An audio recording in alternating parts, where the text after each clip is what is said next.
Terletak di antara rimbunan hijau pegunungan Gede Pangrango dan Salak, kota Sukabumi seolah menyembunyikan pesona alam yang mempesona.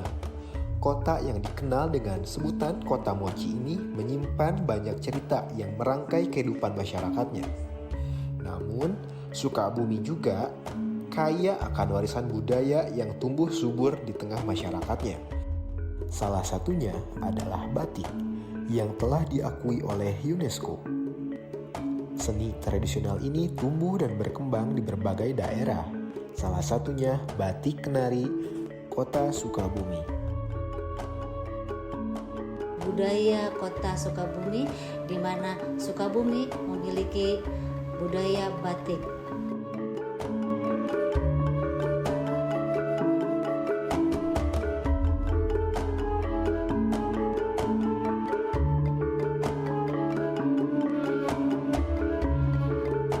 Ini batik unyu, batik ikan yang kami kombinasi dengan batik lukis, batik cap.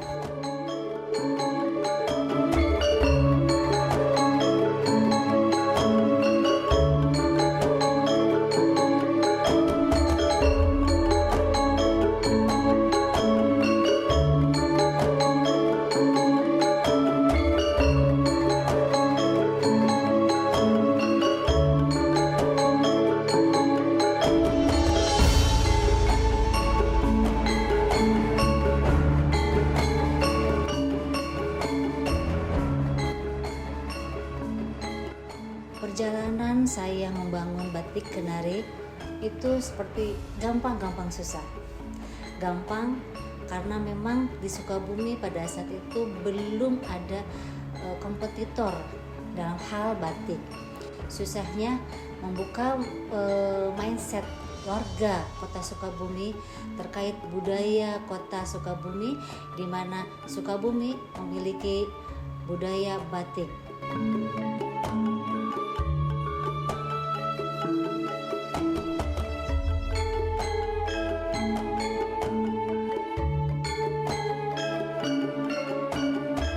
Batik Kenari, batik khas Kota Sukabumi, memiliki ciri-ciri harisma, ciri-ciri budaya tentang Sukabumi, ciri-ciri budaya dan Kota Sukabumi, khas-khas Sukabumi.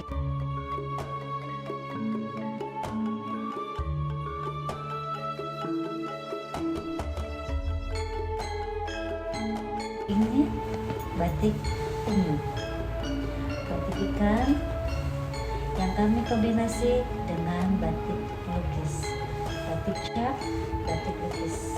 Ini penggunaannya, pembuatannya memakai koas. Ini handmade.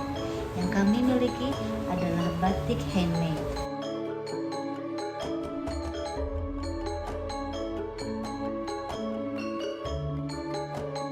Pohon kelapa Kabupaten Sukabumi terkenal dengan pelabuhan ratu. Ini ada daun pisang, ini ada pohon kelapa,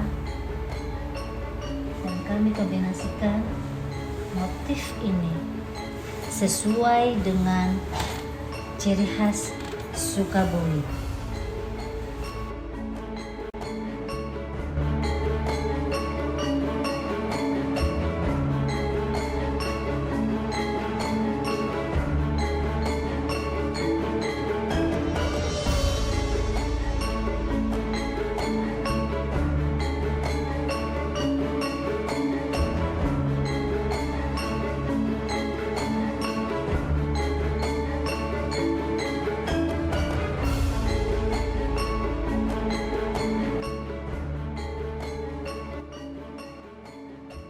Dalam hal pembuatan batik kenari, batik Kota Sukabumi itu, kami memiliki 3 jenis teknik batik yang kami produksi, yaitu batik cap, batik lukis, batik tulis, dan handprint.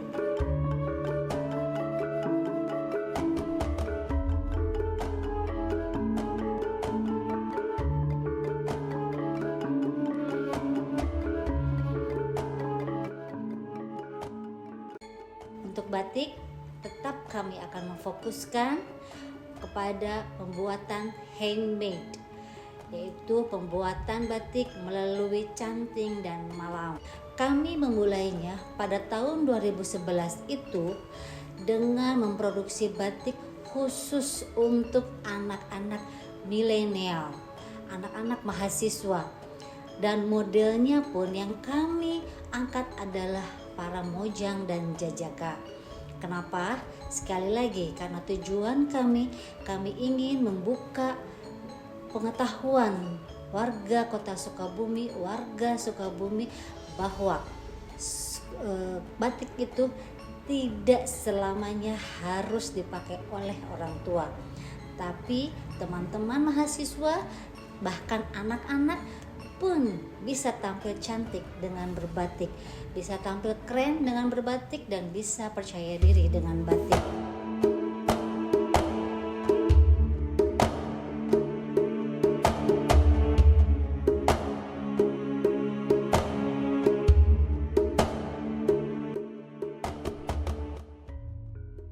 Batik Kenari mempunyai ciri khas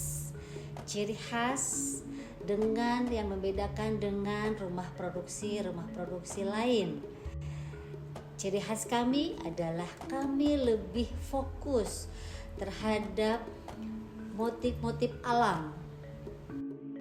Contohnya, kami lebih fokus sesuai dengan arahan Yayasan Batik Indonesia bahwa Kota Sukabumi, Kabupaten Sukabumi terkenal dengan sumber daya alamnya dengan Kabupaten Sukabumi, dan Kota Sukabumi terkenal dengan historinya.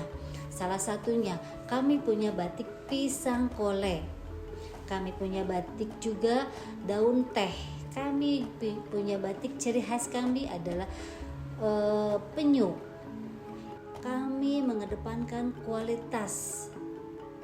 Yang kedua, kami tetap memprioritaskan pula, memfokuskan bahwa adanya kami adalah untuk mengangkat budaya Sukabumi, budaya batik, budaya nasional. Karena seperti kita ketahui, batik printing itu bukan batik, tapi kain bermotifkan batik yang notabene adalah produksi luar, bukan produksi dalam negeri.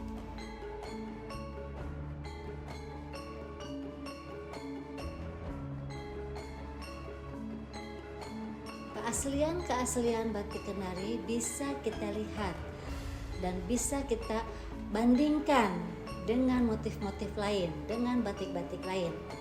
Kami mempunyai ciri-ciri khas, kami mempunyai kriteria, kami mempunyai poin-poin, mempunyai aturan ketika kami akan memproduksi batik.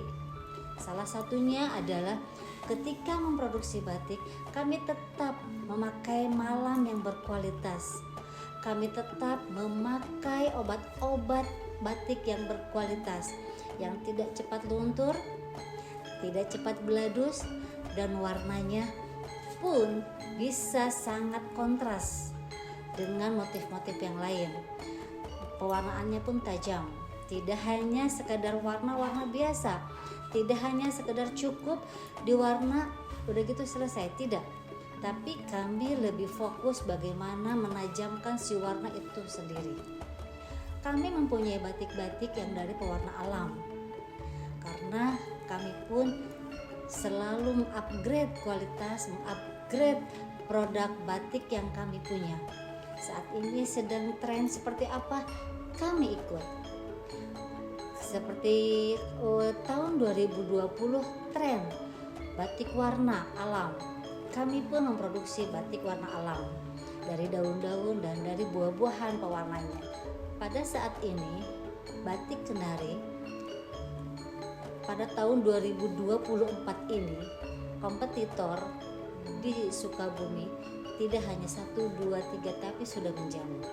Sudah banyak produksi batik yang ada di Kota Sukabumi.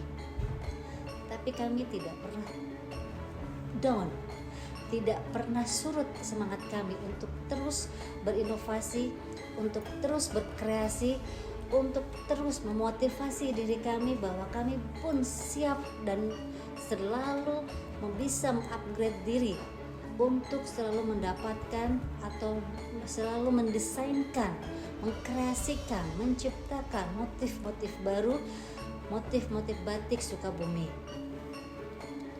Kami selalu berinovasi, kami selalu berkreasi bagaimana mendesain sebuah batik menjadi tetap selalu baru, menjadi tetap selalu dicari, tidak hanya untuk kalangan warga yang berusia di atas 50 tahun, tapi juga oleh teman-teman, oleh adik-adik yang masih milenial.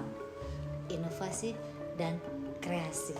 Sebaiknya kita, akang-akang dan teteh lah yang punya kewajiban, yang harus mempunyai semangat untuk terus melestarikan budaya Sukabumi, budaya Jawa Barat, budaya nasional. Karena sesuai dengan visi kita adalah visi melestarikan budaya Indonesia dengan misi selalu berkreasi, selalu berinovasi untuk supaya budaya kita tidak hanya bisa dinikmati oleh kalangan terbatas, tidak hanya dinikmati oleh orang-orang tertentu, tapi dinikmati dan bisa disebarluaskan, bisa mengedukasi pada seluruh kalangan warga Indonesia.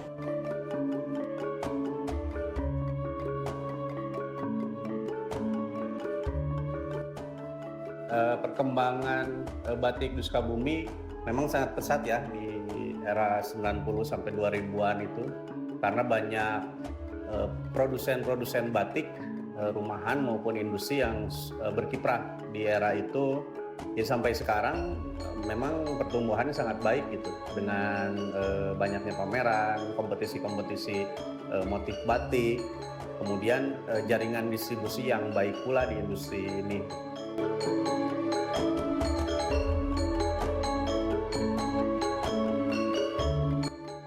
Yang membedakan dengan daerah lain karena memang identitas batik itu biasanya berbeda-beda ya tiap wilayah, karena menyangkut identitas kultural biasanya. Nah ini Sukabumi itu punya banyak sekali motif, diantaranya ada motif penyu gitu, kemudian kujang, ada kujang cantel, ada hanjuang, kemudian ada ole gitu, dan lain sebagainya. Jadi bentuk ini akan terus di-upgrade, terus berubah seiring berkembangnya zaman. Nah itulah yang diminati oleh para konsumen batik di Indonesia maupun di mancanegara, karena motif dari Sukabumi ini cukup beragam.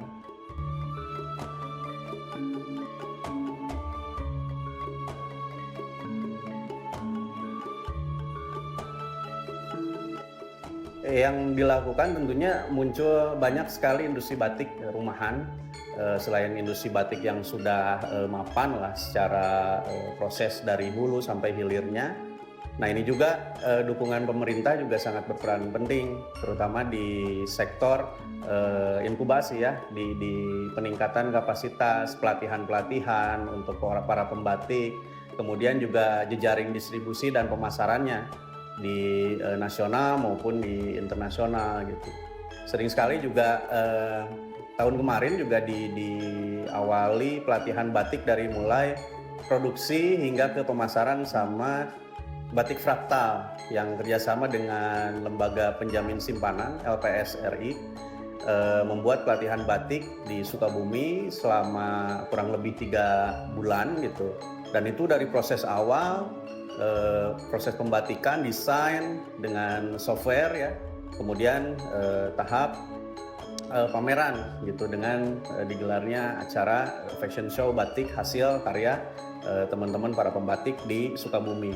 Dan mungkin kedepannya juga di tahun 2024 ini atau bahkan seterusnya juga LPS dengan Batik Fraktal masih konsisten untuk memasarkan batik-batik khas Sukabumi ini.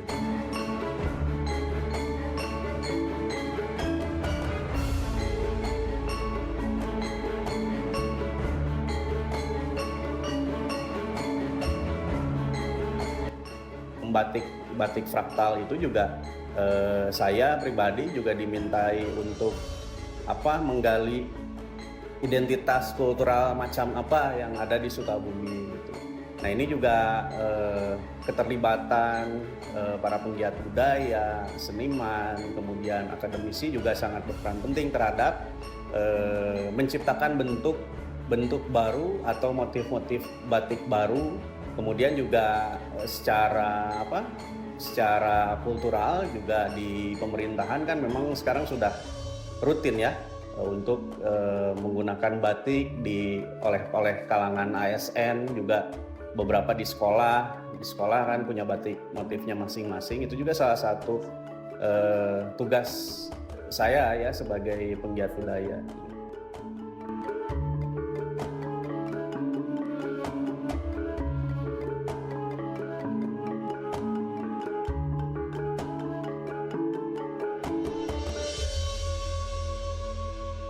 Asal mula saya bekerja di bidang ini adalah pada saat saya sekolah, saya mengikuti study tour dan melihat proses pembuatan batik.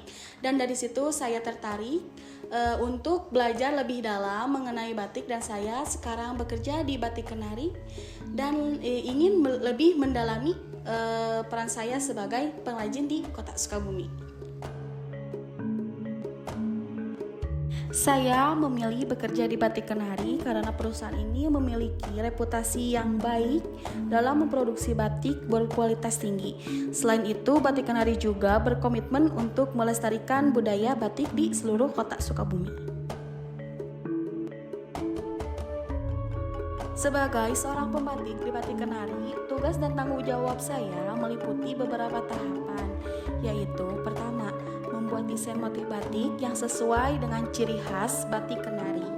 Untuk yang kedua, mempersiapkan alat dan bahan yang dibutuhkan seperti canting, wajan, kain. Nah, untuk yang ketiga, melakukan proses pencantingan atau penggambaran motif pada kain.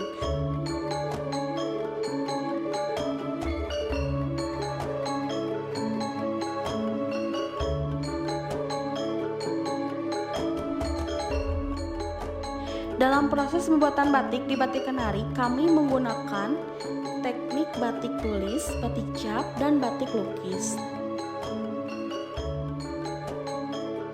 Teknik ini membutuhkan ketelitian dan keterampilan yang tinggi karena setiap garis dan motif harus digambar secara manual menggunakan kanting. Selain itu, kami juga menggunakan teknik pewarnaan tradisional dengan bahan-bahan alami seperti tumbuhan.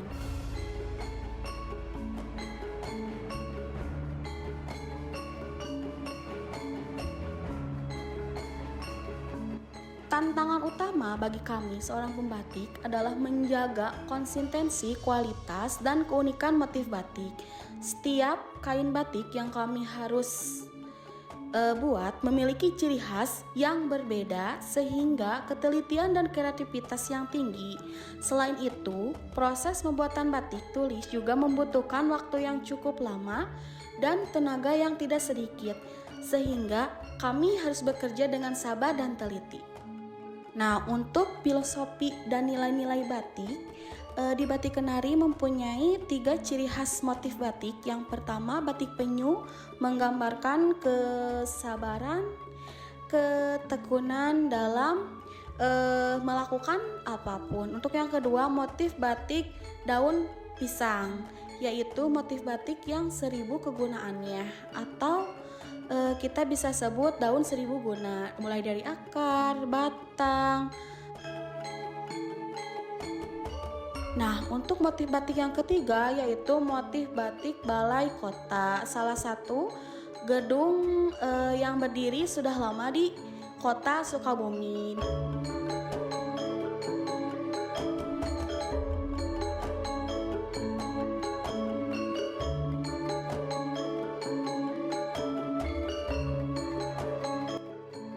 Perkenalkan, nama saya Jihan, saya merupakan konsumen di Batik Kenari.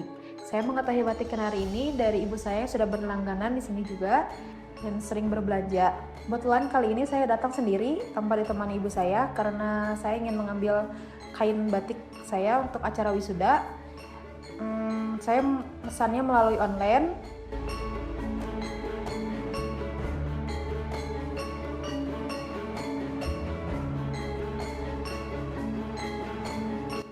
Saya pertamanya kepo dengan proses pembuatannya, dan menurut saya proses pembuatannya menarik karena masih menggunakan teknik tradisional.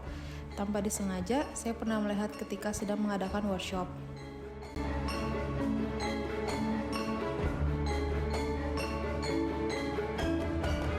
Dan motif batik di sini menurut saya memiliki keunikan dan motif khas tersendiri yang membedakan batik pada umumnya.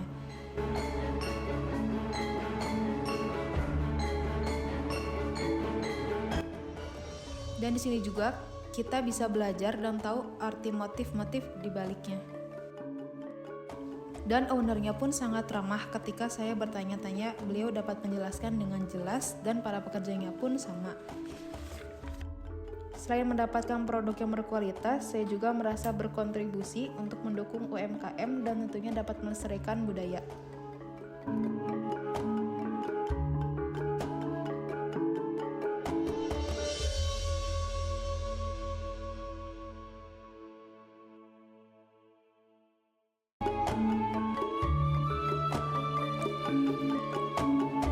Kini kita telah menyaksikan perjalanan yang menakjubkan dari batik kenari yang telah menjadi bagian dari warisan budaya Indonesia, dari proses pembuatan yang rumit dan penuh kesabaran hingga makna simbolik yang terkandung dalam setiap motifnya. Melalui film dokumenter ini, kita berharap dapat memperkenalkan batik kenari kepada halayak yang lebih luas, serta menginspirasi rasa apresiasi dan kecintaan terhadap kerajinan Indonesia. Batik kenari bukan hanya sekedar kain, namun juga sebuah cerminan identitas budaya yang harus terus dijaga dan dilestarikan. Oleh karena itu, marilah kita bersama-sama mendukung upaya pelestarian batik kenari, baik melalui pembelian produk, pembelajaran teknik membatik, maupun penyebaran informasi. Dengan demikian, warisan budaya ini dapat terus bersinar dan diwariskan kepada generasi mendatang. Keindahan, keunikan, dan makna yang terkandung dalam batik kenari pantas untuk dikenalkan dan diapresiasi oleh seluruh masyarakat. Semoga film dokumenter ini dapat menjadi jendela bagi kita semua untuk memahami dan mencintai batik kenari sebagai salah satu kekayaan budaya Indonesia yang sangat berharga.